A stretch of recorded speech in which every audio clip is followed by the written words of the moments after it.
Halo, halo, halo. Halo semua, Selamat malam, Jordi. malam Dila. Suaraku kedengeran Apa jelas? kabar? Yes, Baik, very clear, very clear. oke, Gimana? siap. Gimana kabarnya hari ini? Hari ini baik, very Sibuk excited dong. karena film pertamanya, film yang ditunggu-tunggu akhirnya keluar. Jadi Ya, happy banget. waduh, seneng banget dong pastinya. Oke, mungkin Jordi bisa sapa dulu nih teman-teman yang lagi nonton IG Live kita malam hari ini. Hai guys, selamat malam buat teman-teman yang baru join. Di sini kita akan ngobrol seru-seruan, santai mengenai kenapa anak muda gampang banget burn out. Jadi buat yang relate atau yang udah punya pertanyaan, silakan stay tune di sini. Kita akan ngobrol santai, nanti bisa langsung tanya aja. Thank you juga nih Ya, buat Jordi yang malam hari ini udah join bareng kita, Trimegah, dan thank you juga buat teman-teman yang udah nyempatin waktunya buat nonton IG Live kita malam hari ini. Sebelumnya juga congrats buat Jordi ya, karena tadi kan film yang sangat ditunggu-tunggu oleh halayak yes. ramai ya, oleh para netizen. Aku lihat tiketnya udah sold out di mana-mana, bahkan tadi lihat Yes. trailernya, kayaknya trailernya aja tuh udah 2 juta orang loh Jordi yang nonton. Itu Yap, trailernya yap, doang, yap. belum filmnya. Belum filmnya. Kayaknya udah 500 ribu orang ya. Per siang tadi Per udah jam sekitar segitu ya yang nonton. Ya, pukul 16.00 total yang udah nonton 500.000 sekian orang. Wah! Wah, keren banget. Senang, senang dan bangga banget dong ya pastinya ya. Bangga banget, bangga banget. Seneng, Um, bangga, terharu, juga kaget ngeliat respon penonton Indonesia kayak, wah ini baru 2 kali pemutaran di bioskop, ternyata responnya udah luar biasa gitu. Jadi semoga buat kalian yang pengen butuh refreshing, abis burn out dikit-dikit bisa ke bioskop, nonton, keluarin semua unek-unek kalian di bioskop. Satu Gitu. tergantung ya. Heeh. Iya, tadi aku juga udah sempat kasih hints ya Jordi kalau kita mau ada quiz yang hadiahnya bakalan Ya, menarik banget. Nah, aku mau ya. kasih tahu nih Jordi ke teman-teman terms and Mhm. conditionnya seperti apa. Jadi, teman-teman simak dengan baik ya. Nah, hadiah yang pertama, nanti di akhir acara, aku sama Jordi akan kasih 5 pertanyaan yang hadiahnya nanti berupa saldo GoPay senilai 250.000 untuk 5 orang pemenang. Nah, pertanyaannya Ya. nggak bakal jauh-jauh sama obrolan kita malam hari ini ya, Jor. Jadi, pastikan Yes. untuk nonton live-nya sampai selesai. Nah, nanti pada saat pertanyaannya diberikan, teman-teman bisa tuh langsung jawab di comment section. Nanti kita akan pilih Ya. yang paling cepat dan paling benar jawabannya. Dan nanti akan kita Ya. umumkan pemenangnya IG-nya Trimegah. Jadi teman-teman juga jangan Mhm. lupa buat follow trimegah.am. Nah, mungkin yang selanjutnya juga Yes. bisa Jordi yang kasih tahu ke teman-teman. Kita mau ada hadiah apa lagi nih, Jor?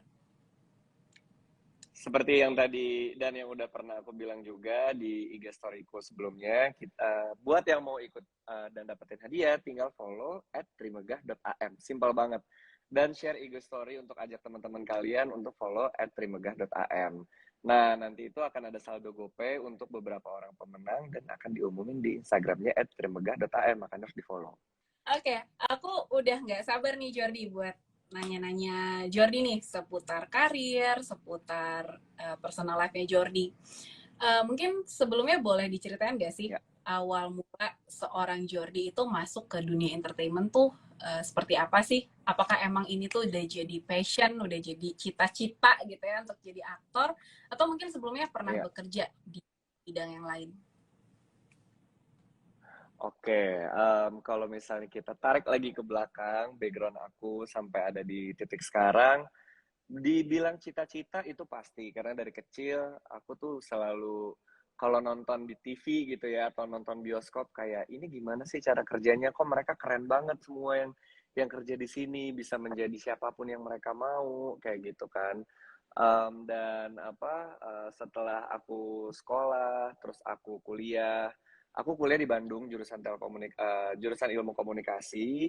Terus perlahan itu aku semakin mau mengejar mimpi gitu, istilahnya mencari tahu gimana ya caranya untuk bekerja di depan layar gitu. Sampai akhirnya aku lulus kuliah dari ilmu komunikasi, aku sempat kerja 9 to 5 Hmm, di sebuah perusahaan. aku kerja di TV sebagai staff, and then berarti istilahnya itu di balik layar lah gitu, kerja di TV. Semakin dekat dengan dunia yang aku cita-citakan kan selama ini gitu. Oh, ternyata syuting tuh kayak begini ya, ternyata presenting tuh kayak gini. Beberapa aktor mempersiapkan proses sebelum mereka syuting tuh seperti ini. Jadi semakin dekat dengan apa yang aku impikan dulu gitu. Sampai akhirnya aku menemukan kelas acting, bengkel acting Kuma, dan semakin dekat lagi dengan cita-citaku gitu kan. Akhirnya lulus dari kelas acting, aku bertemu dengan manajerku. Di sana kita ngobrol dan akhirnya cocok. Jadi sudah kita bekerja aku mulai casting dari yang namanya iklan, project untuk menjadi presenter, acting untuk film, dan sampainya akhirnya ada di titik sekarang gitu. Jadi Wah, memang lumayan. Ya, aku jadi memang aku pernah kerja di balik layar dan sekarang alhamdulillah kerja di depan layar gitu. I see. Udah pernah dijalani ya Jordi ya. Udah Udah pernah pernah dijalani. bekerja juga sebagai seorang karyawan from 9 to 5. Tapi kemudian memang Yes. untungnya bisa melanjutkan passion ya yang sudah ada dari masa kecilnya Untungnya. Jordi gitu. Iya, Privilege juga bersyukur ya passion. maksudnya aku kerja kerasku, ternyata mimpi masa kecilku bisa aku istilahnya perlahan aku realisasikan gitu. Dan Betul, itu betul. rasanya feel so good. Eh, Kalau orang tua sendiri tuh support nggak sih Jordi, karir Jordi sebagai seorang aktor, atau Hmm. mereka pengennya kamu ya udah jadi karyawan aja gitu yang punya income tetap setiap bulannya, yang kerjanya 9 to 5. Itu gimana sih?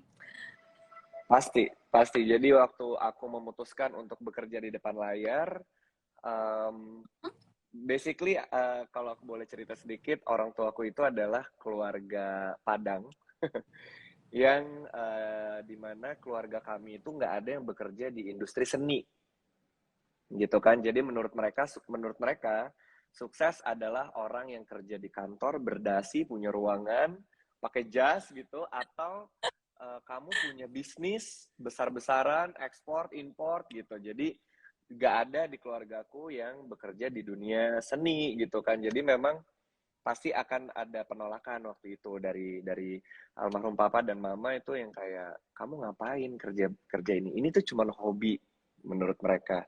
Jadi jangan sampai titel kamu sebagai S1 ini terbuang sia-sia gitu kan.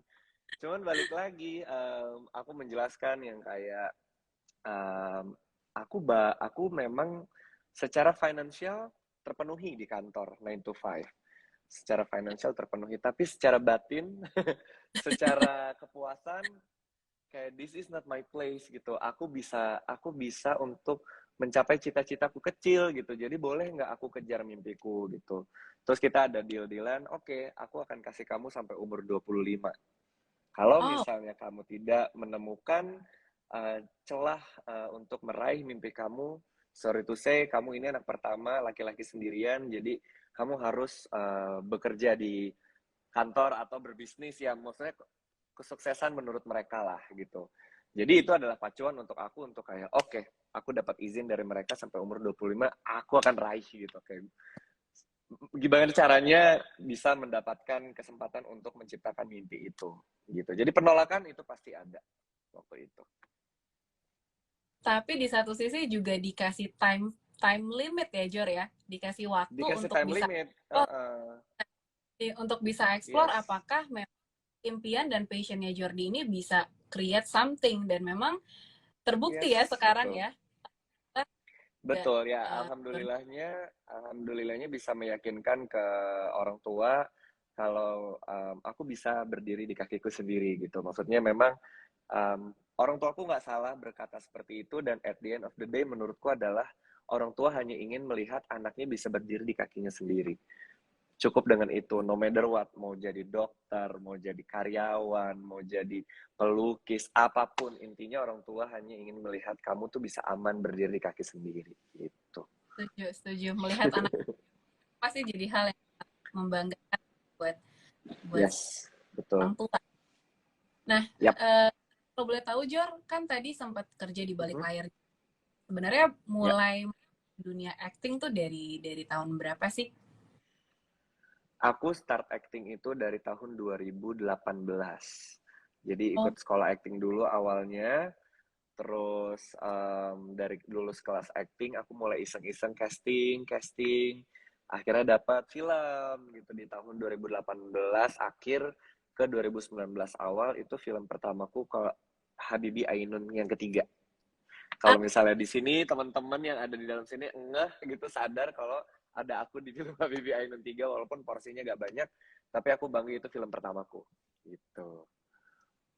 oke. Jadi sebenarnya dari tahun 2018 ke 2022 itu waktunya relatively nggak cukup singkat ya, karena balik lagi tadi dikasih dikasih waktu Iya, sampai umur 25 betul. tahun ya.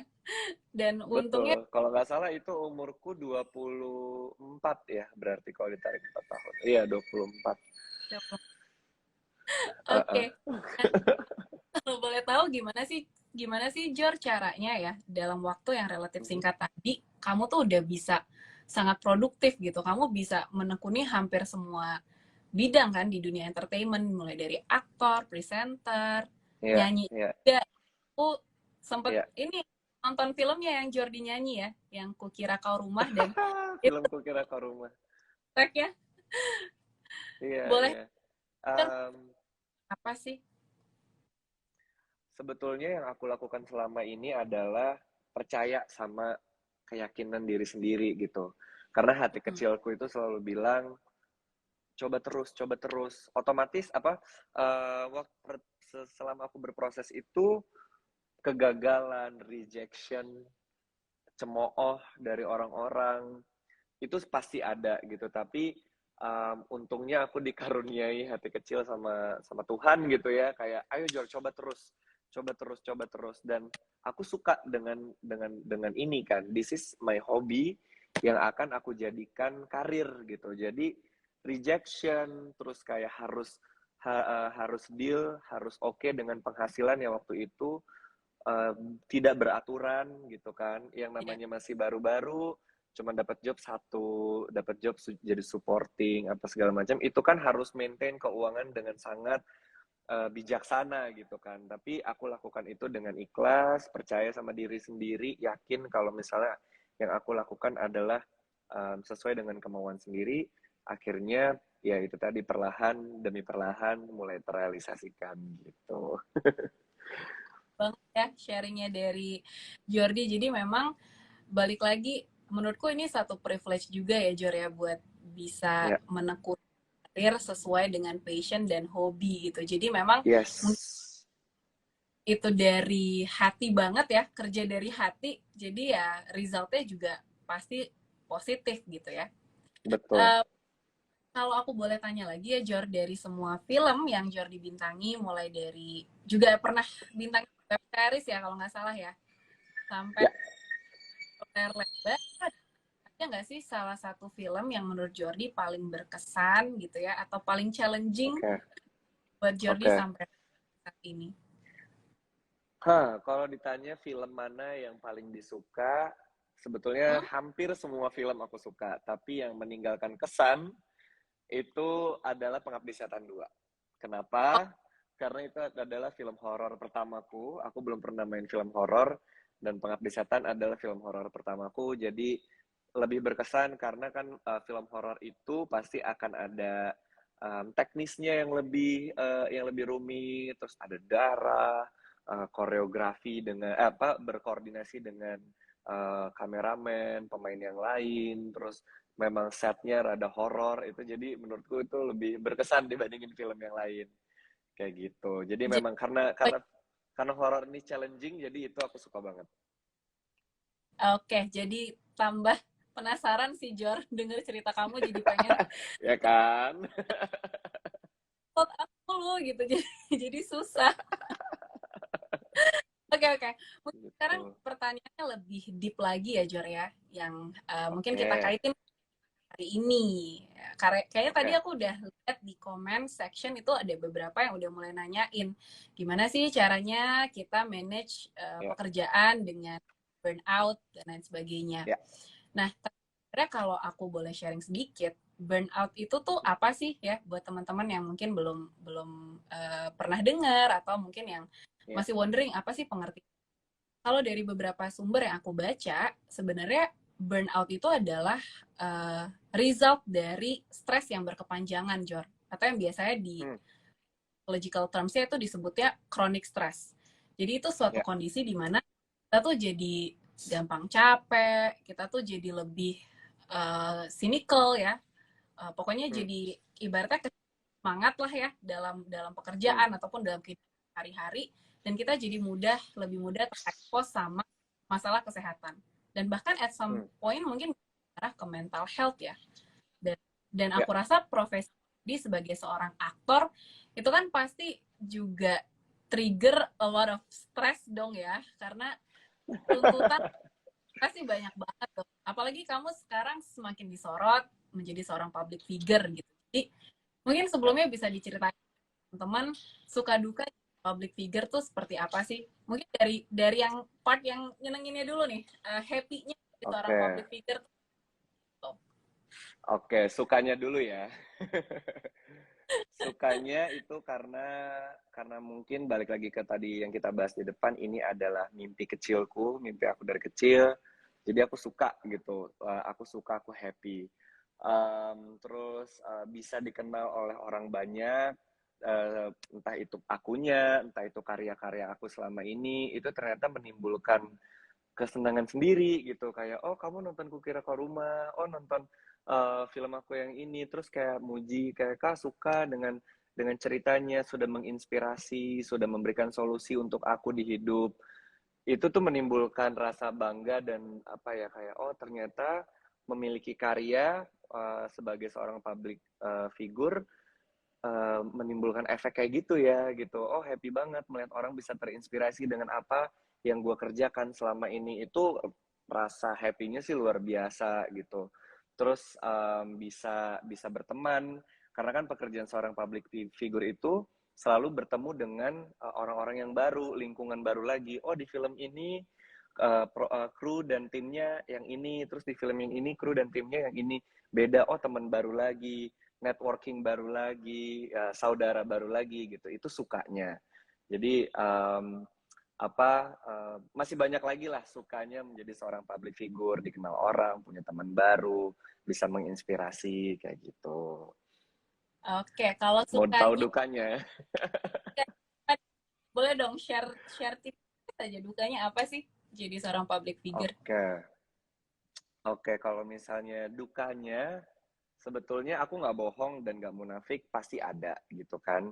Dimana kita selalu menjadi pusat perhatian orang. Apapun yang kita lakukan itu pasti dilihat sama orang. Jadi memang sebagai seorang aktor atau public figure, kita harus selalu terlihat, nggak selalu ya, mungkin kita kalau bisa harus terlihat prima gitu kan. Nggak boleh terlihat capek atau misalnya unmood. Ketika kita lagi unmood itu kan nggak boleh juga kita tunjukkan ke orang, karena nanti bisa ditangkap kok gitu sih, yang kita lihat di film kok dia baik hati, kok dia sangat menginspirasi, tapi kok aslinya nggak kayak gitu ya gitu. Padahal kan kita juga manusia ya, public figure, aktor Betul. itu kan juga manusia, punya rasa letih, punya mood yang harus dijaga, punya kesehatan juga yang kadang naik turun. Jadi memang yang paling aku ingat kalau ditanya dukanya apa menjadi seorang aktor dan public figure adalah itu gitu. Bagaimana caranya kita harus selalu prima untuk selalu bertemu orang. Bahkan pada saat syuting kita lagi capek, tapi kita harus happy gitu kan. Kayak oke, harus happy gitu kan. Atau bahkan kita di saat lagi happy kita harus sedih, kayak aduh lagi happy nih, oke kita sedih dulu deh. Jadi memang moodnya itu dibikin dibikin dibolak-balik gitu. Bahkan untuk yang nggak kuat mungkin bisa jadi gila, gampang stres kayak gitu. Ya. Jadi susah juga ya Jordi buat memenuhi ekspektasi ya, untuk Betul, menjadi, betul. dan memang ya tadi juga Jordi mention pasti pasti ada rasa ya semua orang pasti pernah mengalami stres ya, tapi aku rasa berkarir menjadi seorang aktor itu pasti stress pressure-nya itu lebih besar ya. Karena Ya, kalau aktor itu kan biasanya jam jam istirahatnya tuh pasti lebih terbatas. Ya nggak sih, Jor? Kamu pasti ya, syuting malam dan lain sebagainya. Dan aku sempat ya. baca salah satu research yang bilang kalau Mhm. orang yang kerjanya itu lebih panjang, itu biasanya mereka akan lebih eh, punya respon stres yang lebih buruk gitu. Jadi mereka rentan stres. Kenapa? Karena Ya, banyak waktu untuk istirahat. Jadi waktu untuk istirahatnya tuh lebih sedikit. Nah ini jadi topik yang ya. menarik nih ya. Dengan segala kesibukan. Yes. Gimana sih cara seorang Jordi itu mengelola stres? Atau melakukan stress management biar itu tadi nggak gampang burnout gitu. Gimana nih Ah, Jor? oke. Ini kita lebih masuk ke dalam topik Topik kita malam hari ini ya, ya. burnout. Sering banget aku tuh merasa burnout gitu, maksudnya yang tadi kita bahas juga, yang tadi aku bilang, yang kayak sebetulnya lagi pengen males-malesan nih, tapi kerjaan banyak gitu kan. Mungkin bukan cuman aktor, tapi teman-teman yang lain yang kerjanya di kantor atau kerjanya juga freelance, yang satu orang punya 3 pekerjaan, itu kan Ya, stres dan waktu kerja kita akan lebih panjang, menimbulkan waktu istirahat yang lebih sedikit, jadinya istilah yang gampangnya senggol bacok gitu kan, yang kayak Jor, apa kabar? Aduh, taruh deh. Gitu kan, yang kayak, taruh gue lagi stres banget nih, gitu kan. Itu aku sering banget mengalami hal itu. Trik yang aku lakukan selama ini, dan mungkin hal itu juga tidak aku sadari aku lakukan adalah, kalau bisa aku untuk duduk sendiri, tenang, tanpa apapun, itu aku akan latihan bernafas, gitu. Maksudnya kayak, tenang, apapun yang terjadi di hadapanmu sekarang itu pasti bisa diatasi, jadi jangan dibawa stres, jangan dibawa panik, kerjakan satu persatu, pasti bisa gitu. Itu yang bisa aku lakukan tanpa bantuan orang lain gitu kan, itu yang bisa aku lakukan sendiri gitu. Cuman hal lain yang aku lakukan adalah kalau misalnya ada free time, itu pasti aku lebih memilih untuk istirahat. Istirahat di rumah dalam artian olahraga gitu kan, karena menurutku dengan kita berolahraga, aku tuh bisa mengeluarkan keringat gitu kan, bisa mengeluarkan keringat, endorfin naik, jadi waktu istirahatnya di malam hari itu lebih maksimal, jadi deep sleep, jadi pagi-paginya lebih fresh, lebih kayak oke, I'm ready for today gitu kan, apapun yang gue akan alami ke depan, gue sudah ready gitu. Jadi memang olahraga, kalau bisa juga istirahat, latihan bernafas, maksudnya um, diajak ngomong badannya kayak, Alizwell, semua kan baik-baik aja gitu. Sama satu lagi mungkin adalah aku kurangi untuk melihat sosial media. Karena menurutku sosial media adalah salah satu pemicu aku semakin stres, ya kan? Kita melihat teman kita yang kayak, wah, gue udah kerja dari jam 9 sampai jam 5, temen gue kok liburan ke Bali, kok dia enak hidupnya gitu kan. Jadinya kita akan ada kecenderungan untuk membandingkan di hidup kita gitu kan, kayak kok gue nggak pernah beruntung, temen gue yang lain lebih beruntung gitu kan. Nah itu secara tidak langsung akan menarik otak kita jadi lebih stres lagi karena perbandingan itu. Jadi yang aku lakukan adalah kurangi sosial media kayak gitu. Kurang lebih itu sih yang aku lakukan selama ini ya. Oke. Jadi buat tadi teman-teman kan ada yang sempat nanyain gimana sih caranya Kak Jordi nih dalam kelola stres gitu. Jadi kalau aku bisa wrap up, yang pertama itu dengan take a deep breath dulu ya, Jor ya. Take a deep Yes, betul. Itu breath, hal paling simpel yang bisa kita lakukan. betul. Karena ya cuman diri sendiri kan lawannya gitu. Kita kasih Benar, aspirasi positif lah ya dalam diri supaya kita bisa lebih tenang dalam mengambil keputusan. Terus yang kedua betul. juga banyak istirahat ya, perbanyak istirahat, dan tadi Yap, menarik, olahraga itu juga bisa jadi salah satu tools kita ya buat manage yap, our stressful, karena kan bisa create endorphin yang bikin kita lebih semangat, lebih positif untuk menjalani yes. hari-hari kita. Dan yang terakhir juga Betul. tadi kan menghindari atau mungkin mengurangi ya, karena kan kita nggak Mengurangi. completely eliminate social media kayaknya sulit ya Jor ya di masa Nggak sekarang. mungkin, betul.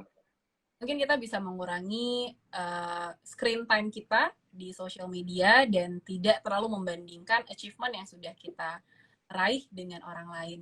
Ya, Karena memang ini kan betul. trennya juga ya, Jor, aku rasa selain burnout itu ada tren FOMO ya, akronim dari Nah, Fear of Missing. itu.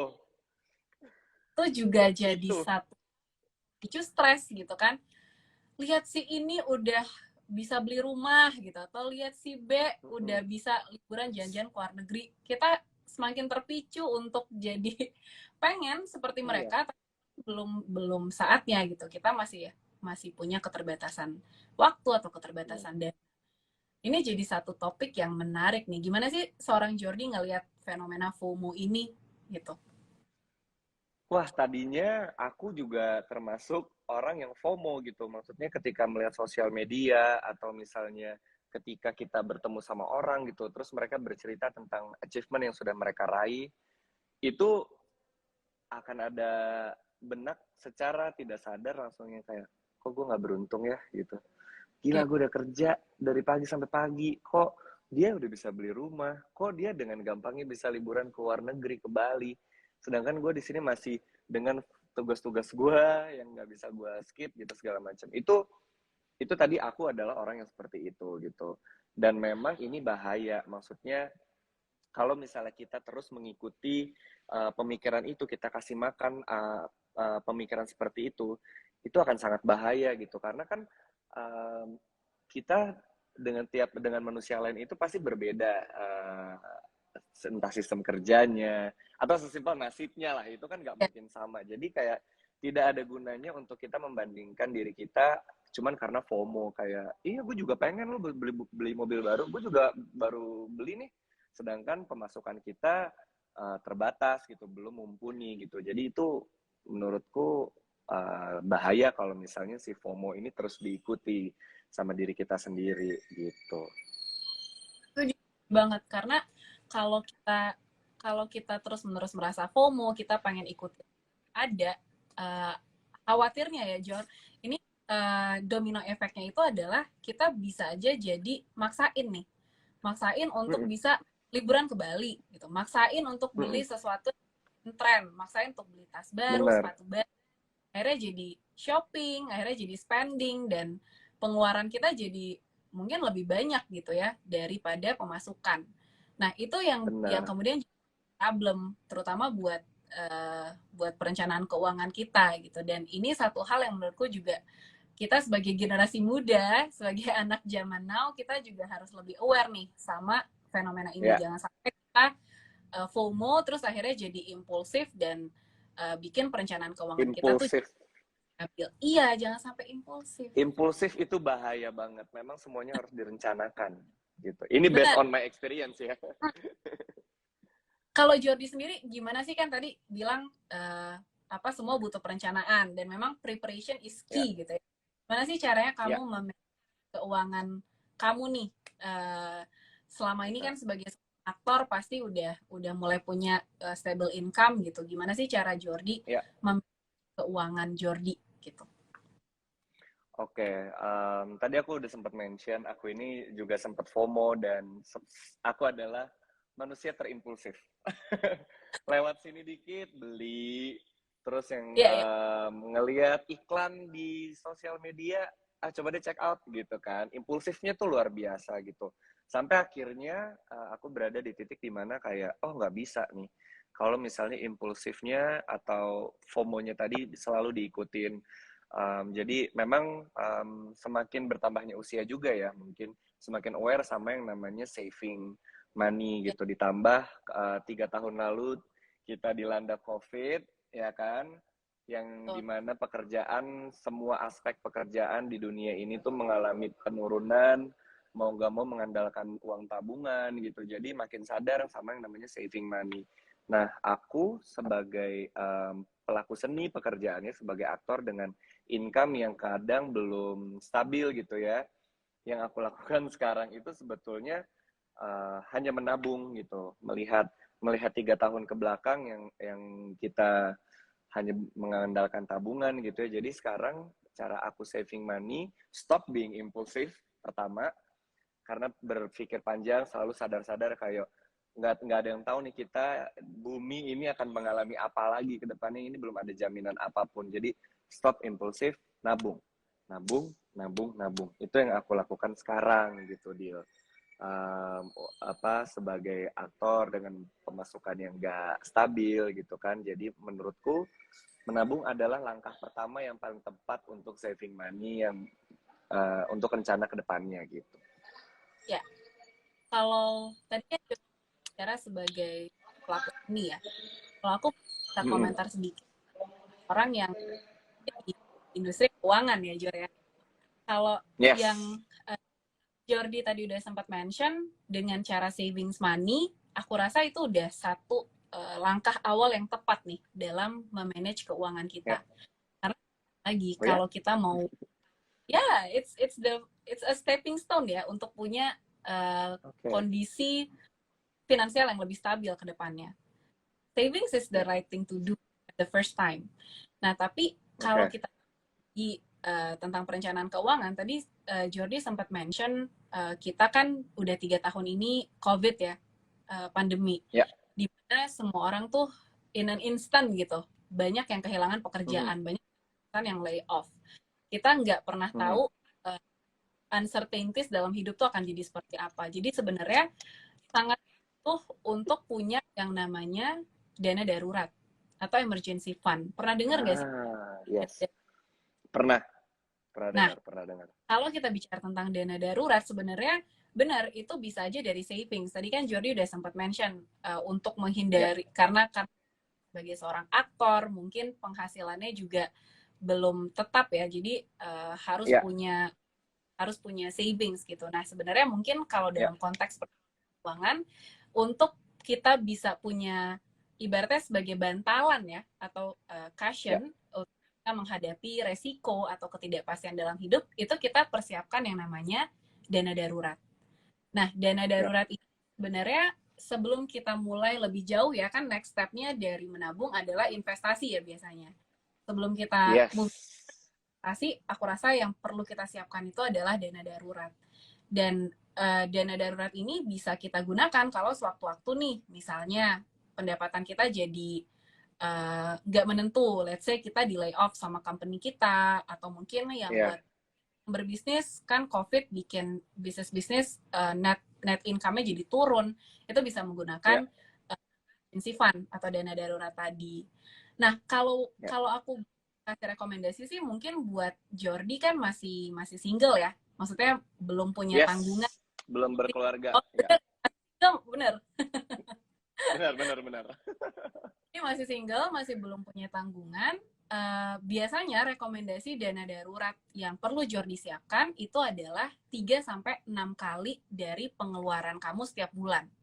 Misalnya nih, pengeluaran Jordi satu bulan 10 juta gitu. Contoh 1 bulan 10 juta. Misal teman. Jadi Jordi perlu mempersiapkan dana darurat sekitar 60 juta. Karena kan 6 kali dari pengeluaran. Nah, beda lagi kalau nanti udah berkeluarga. Kalau udah berkeluarga mungkin bisa sampai 10-12 kali dari pengeluaran. Jadi penting banget sebenarnya untuk punya dana darurat. Dan aku rasa dengan cara Jordi bisa memanage savings-nya Jordi, itu bisa jadi salah satu instrumen juga untuk bisa punya dana darurat gitu. Oke, berarti kalau ini kita diskusi aja ya. Maksudnya aku jujur masih sangat meraba untuk bagaimana caranya saving money, terus mungkin nanti investasi. Nah ini aku baru tahu ternyata dana darurat juga dibutuhkan gitu kan. Apakah sebelum kita berinvestasi kita juga harus ada saving untuk dana darurat dulu? Betul. Jadi kalau kita belajar financial planning tuh ada kayak kita bilangnya piramida perencanaan keuangan, Jor. Jadi yang dari financial pyramid, piramida perencanaan keuangan ini adalah dana darurat dan juga asuransi. Dua hal itu yang asuransi. Prepare dulu, emergency fund dan juga insurance. Adalah investasi. Terus step paling terakhir adalah financial freedom. Ketika kita bisa create legacy atau warisan untuk keluarga kita gitu. Jadi stepnya tuh udah Benar. sebenarnya udah savings, Oke. yang dana darurat, investasi, baru financial freedom. Siapa sih yang nggak mau financial Oke. freedom? Pasti pada pengen Wah, dong. itu kayaknya cita-cita semua orang sih. Tapi Terus, tapi oh ya, silakan. Jordi mau ada silakan, pertanyaan silakan, apa? silakan, silakan, silakan, silakan. Oh, oke. Aku mau bertanya untuk hmm? Nggak apa-apa. Sinyal kita. Oke, aku bertanya dulu ya. Ya, Eh, Sebetulnya ini yang aku masih belum mengerti banget soal investasi. Tadi kan kita sempat bahas investasi kan. Sebetulnya reksadana itu tuh seperti apa sih gitu? Maksudnya caranya gimana? Mudah atau sulit untuk ya. berinvestasi di reksadana segala macam? Mungkin Dila bisa bantu memberikan pencerahan kepada saya yang blur dengan ini semua. Oke. Jadi memang buat kebanyakan orang investasi itu satu hal yang mungkin masih terasa asing ya. Karena kan udah kebiasaan kalau kita dengar apa kayak nasihat dari orang tua kalau punya uang pas masih kecil ya, kalau punya uang tuh ditabung ya nak gitu. Iya, Mas iya, iya. kita tuh masih belum terlalu terekspos sama yang namanya investasi, terutama di Indonesia. Nah, sebenarnya kalau kita bicara tentang, tadi kan Jordi sempat mention investasi reksadana. Investasi Mhm. reksadana ini menurutku adalah salah satu bentuk investasi yang paling uh, convenience, paling mudah, paling terjangkau, dan bisa dinikmati semua kalangan, Jor. Kenapa? Karena Ya, kalau kita tarik lagi sejarahnya ya, sebenarnya dari awal pembentukan logo reksadana, reksadananya itu tulisannya tuh huruf kecil loh, Jor.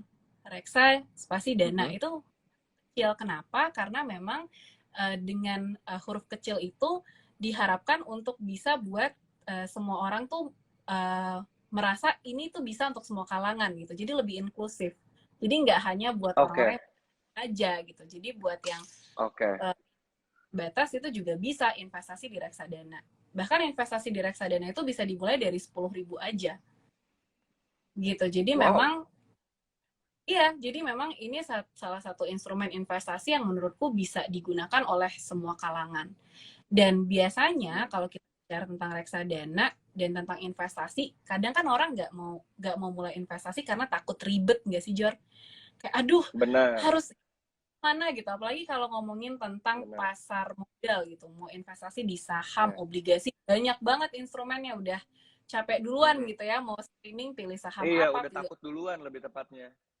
Betul, karena kadang kita nggak punya waktu nggak sih buat belajar Iya. gimana cara paham, gimana caranya analisa Mhm. obligasi.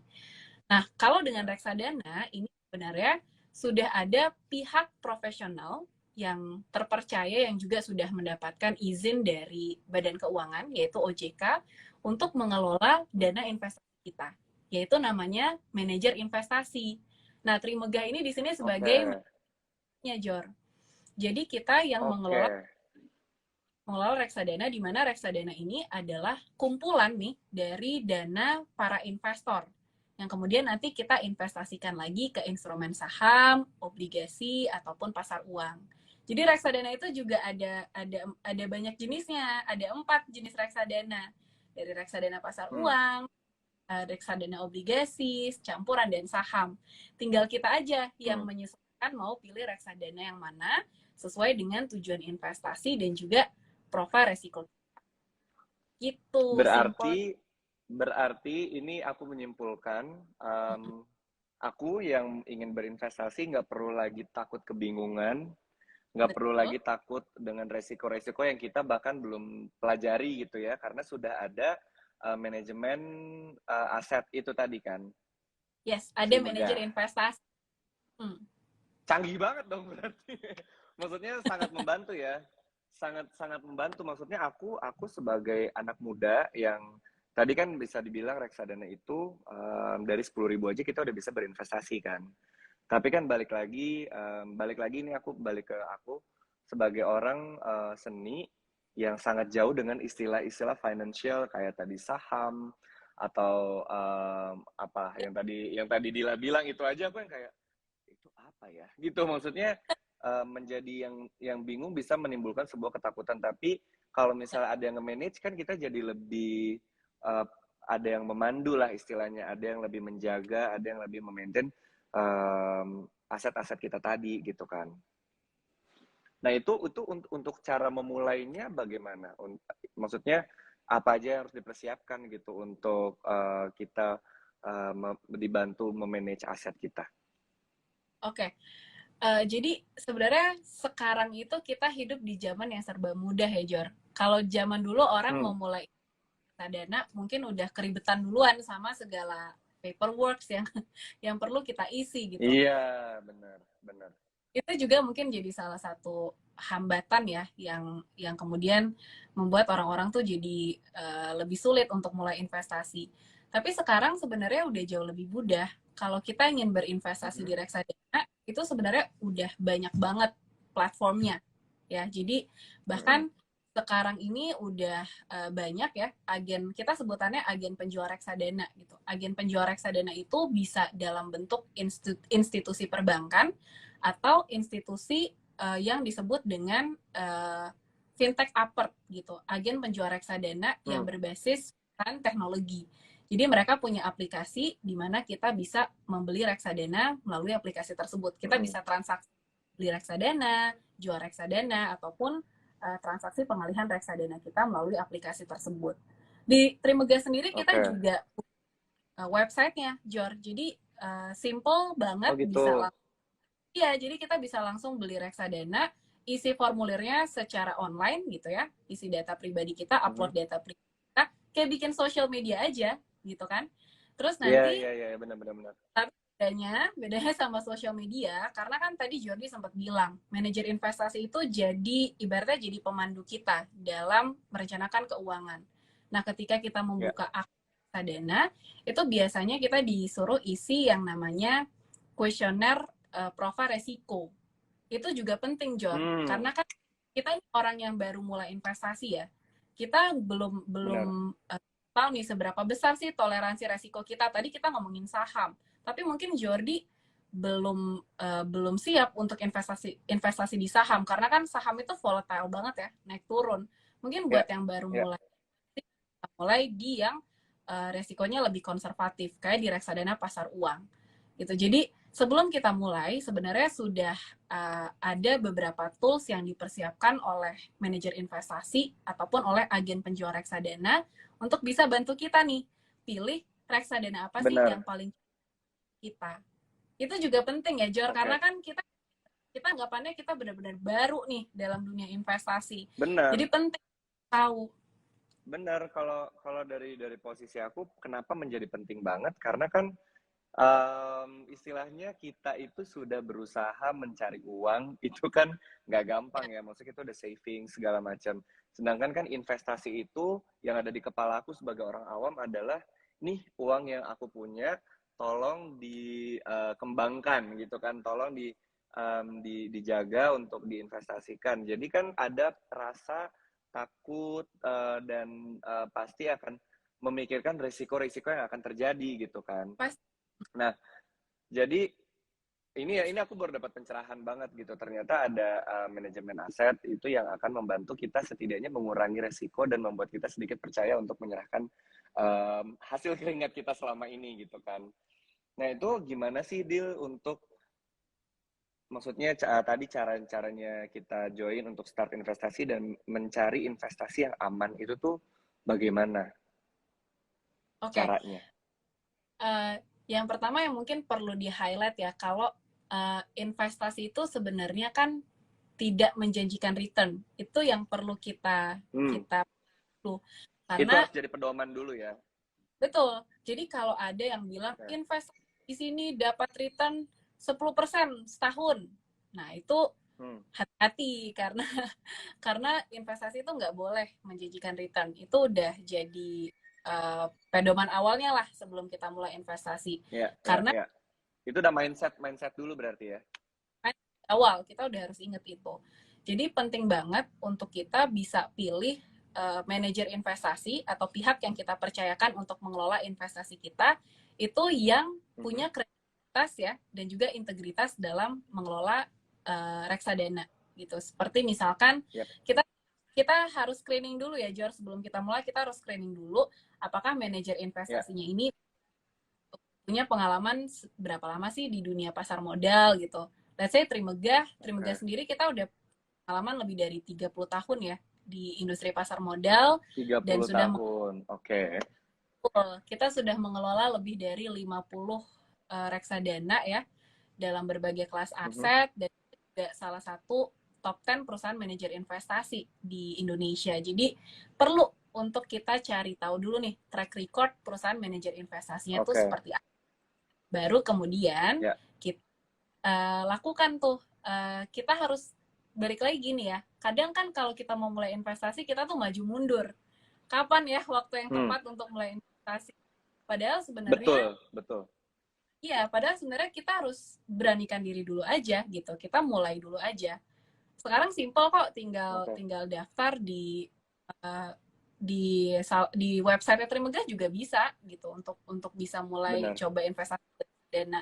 Bahkan sekarang di marketplace aja juga ada kan, kita udah bisa mulai investasi di reksadana gitu. Aku sering bilang reksadana ABCD, Jor. Jadi buat lo ABCD tuh rumus aku lah dalam menjelaskan reksadana gitu. Biar nempel nih. Jadi A itu adalah reksadana itu affordable, ya kan? Affordable karena yes. 10.000, mulai dari 10.000. Jadi sangat bisa siapapun bisa untuk mulai investasi reksadana. Betul, setuju. Terus B itu being managed by professionals, ya kan? Which is manajer investasi tuh, aset manajemen itu pihak profesional yang manage. Dan terus C itu convenience karena mudah banget, nggak perlu repot-repot buka akun reksadana ya. Tinggal daftar secara online itu bisa kita lakukan. Terus yang D, ini yang paling penting itu adalah diversifikasi. Pernah dengar nggak diversifikasi? Belum. Jadi diversifikasi itu sebenarnya adalah ketika kita tidak menempatkan dana kita pada satu instrumen investasi aja. Jadi kita pecah-pecah tuh pos alokasi investasi kita. Kenapa penting? Karena kalau kita hanya menempatkan dana kita nih, misalnya Jordi punya 100 juta. Jordi taruh nih di satu, let's say di satu saham A. Harga saham A-nya nyungsep gitu kan. Ya udah berarti ada penurunan nilai investasi di situ. Nah, kalau reksadana itu punya prinsip investasi. Jadi satu reksadana itu bisa punya berbagai macam aset. Jadi kalau misalkan satu aset mengalami penurunan, ada aset lainnya kita yang bisa balance. Yang lain. Nice. Betul, dari reksadana. Jadi ABCD, affordable, being managed by professional, convenience, dan diversification. Coba. Ya, benar. A, affordable, being managed by professionals, C, convenience, and D, diversification. Yes. Betul banget. Kayaknya udah mulai hatam reksadana nih, Jordi. Iya, udah. Tinggal karena memang itu tadi yang aku bisa highlight adalah kita itu perlu ada berani aja dulu gitu kan. Maksudnya dengan yang tadi Dila jelaskan, dengan teknologi yang udah berkembang, terus sudah banyak manajemen aset yang udah banyak yang terpercaya gitu. Jadi nggak ada alasan lagi untuk takut kan sebetulnya. Karena aku pribadi masih ada rasa takut itu tadi untuk menyerahkan jerih payah gue selama ini. Masa kayak terlalu beresiko banyak gitu. Sedangkan ternyata banyak banget yang udah terpercaya, apalagi Trimegah tadi yang udah 30 tahun bermain di industrinya, terus top 10 di Indonesia kan. Berarti ya barusan aku berpikir ya memang Trimegah ini adalah salah satu yang terpercaya dan sebetulnya aman. Yang ada di kepala aku adalah Trimegah ini aman untuk kita berinvestasi gitu. Karena 30 tahun dan 10 besar ini yang membuatku berarti sudah banyak orang yang bekerja sama dengan Trimegah, join, berinvestasi segala macam gitu kan. Ya, So, Alhamdulillah. thank you banget. Aku Ya. jadi terinspirasi. Thank you Jor buat sharing dan diskusinya hari ini seru banget. Bahkan nggak terasa udah hampir 1 jam ya kita Oh iya, diskusi. udah hampir 1 jam. Udah mau 8. Oke. Tadi Oke, ada oke. yang bilang, aku jadi kuliah lagi Kak. Thank you banget, ilmunya jadi ke-refresh. Jangan kan Wah, kamu, aku pun juga jadi terbuka pemikirannya untuk berinvestasi dan memanage keuangan. thank you banget. Semoga dengan IG Live kita, sharing kita hari ini ya Jor, banyak yang mulai terinspirasi untuk Yes. kita punya better money management. Gak cuma money management, tapi Ya, stress management ya. Yang tadi juga udah Jordi sempat bener, mention kan, bener, ya buat bener, menghilangkan kita gampang burn out dan ya semakin ini ya bener. semakin banyak depannya dari sisi kita manage keuangan ataupun manage our personal life. Betul. Karena Karena udah salah satu waktu yang bikin kita nggak burn out adalah dengan keuangan kita yang aman. Karena balik ya lagi, burnout yang tadi kita berbicarakan, orang bisa ke Bali apa segala macam karena keuangan dia aman gitu. Keuangan mereka sudah secure untuk melakukan itu dan tidak menutup kemungkinan kita juga bisa melakukan itu kan dengan cara memanage keuangan kita itu. betul. Jadi Tujuan itu utamanya adalah nanti kalau aku ditanya sama orang, apa sih caranya untuk lo mengurangi burnout atau stressful? Manage keuangan lo dengan baik dan benar. Itu adalah salah satu yang akan gue lakukan gitu kan. punya financial stability ya, punya financial stability Yes. yang ujungnya adalah financial freedom ya. Yep, betul. Jadi Oke, segera manage keuangan kalian, guys. setuju. Dari tadi udah sharing banyak banget ya Jor ya, udah kayak kuliah nih kita hari ini. Yes. Sesi Yes, kuliah udah mau ilmunya banyak ya. sekali. Aku sorry banget belum bisa jawab pertanyaan teman-teman di kolom Q&A karena kita punya keterbatasan waktu di sini. Hopefully nanti mungkin kita bisa adain lagi ya another IG live session yang kita bisa jawabin pertanyaan teman. Please do. Oke. Please do Sekarang untuk menambah wawasan kita. ya, setuju banget. Sekarang karena udah mepet, aku udah diingetin terus sama panitia, kita harus mentuntaskan kita tadi Jor, kita kan mau bagi-bagi saldo GoPay ini, ya kan, 250.000 untuk 5 orang pemenang. Jadi nanti masing-masing akan dapetin 50.000. Nah caranya aku sama Jordi akan kasih pertanyaan. Jadi nanti teman-teman langsung yang tahu jawabannya langsung tulis aja di kolom komentar. Cepet-cepetan ya, karena nanti yang paling benar dan paling cepat itu yang akan jadi pemenangnya. Oke? Aku siap-siap bacain pertanyaan pertama. Siap-siap juga teman-teman di rumah jempolnya. Pasang telinga. Karena ini pasang jempol. Oke. Pertanyaan pertama, berapa minimal investasi di reksadana? Tuh, udah mudah banget. Dan udah disebut sama Jordi berkali-kali. Oke. Silakan Berkali-kali guys, dijawab. berapa minimal nominal untuk kita investasi di reksadana? Tuh, tuh, ayo. Apakah sudah ada pemenangnya, tim panitia? Oke, kita udah pemenangnya, Jor. Oke, sekarang pertanyaan kedua. Silakan, Jordi. Oke, pemenangnya yang tadi sudah dicatat ya? Sudah dicatat, aman. Oke. Sekarang kita agak refreshing sedikit. Pertanyaan dari aku adalah, sebutkan nama film aku yang baru tayang hari ini. Aduh, ini ayo, aku apa? pengen.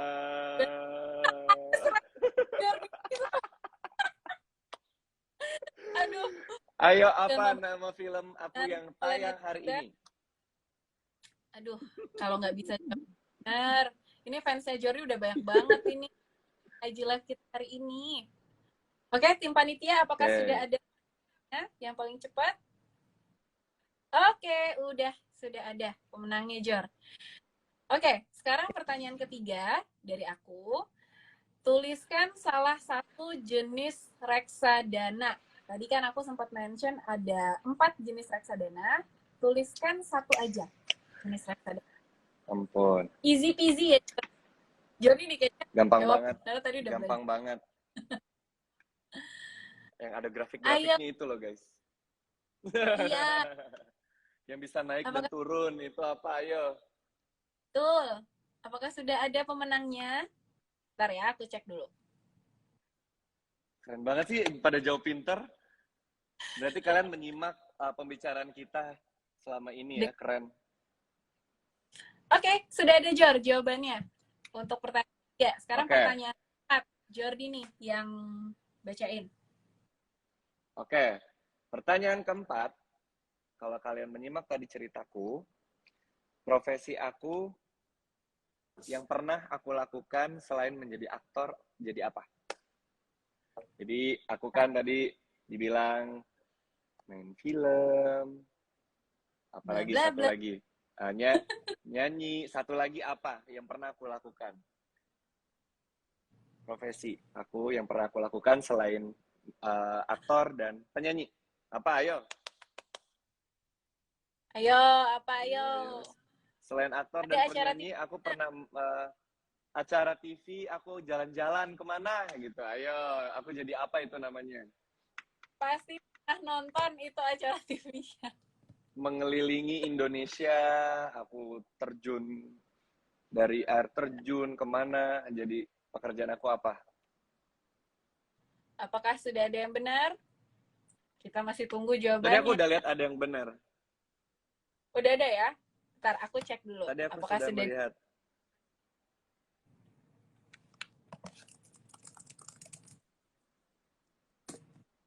Oke, udah ada ya? Oke, Oke, sudah. Tanya hebat banget nih yang udah nonton IG Live kita benar-benar dari awal sampai sekarang. benar-benar menyimak ya. Happy banget. Oke, pertanyaan terakhir ya. Ini kesempatan Terakhir guys, terakhir buat. terakhir. Aduh, ini sebenarnya lumayan agak sulit dibandingkan yang sebelumnya, tapi hopefully bisa jawab. Oke, Reksadana oke. apa yang tingkat resikonya itu paling rendah? Dari 4 jenis reksadana, reksadana apa yang tingkat resikonya paling rendah? Oke, silakan Oke. teman-teman coba dijawab. Pertanyaan terakhir nih, pertanyaan pamungkas hari ini. Ayo, ingat. Kita punya hadiah untuk kalian menemani hujan, beli-beli bakso gitu ya.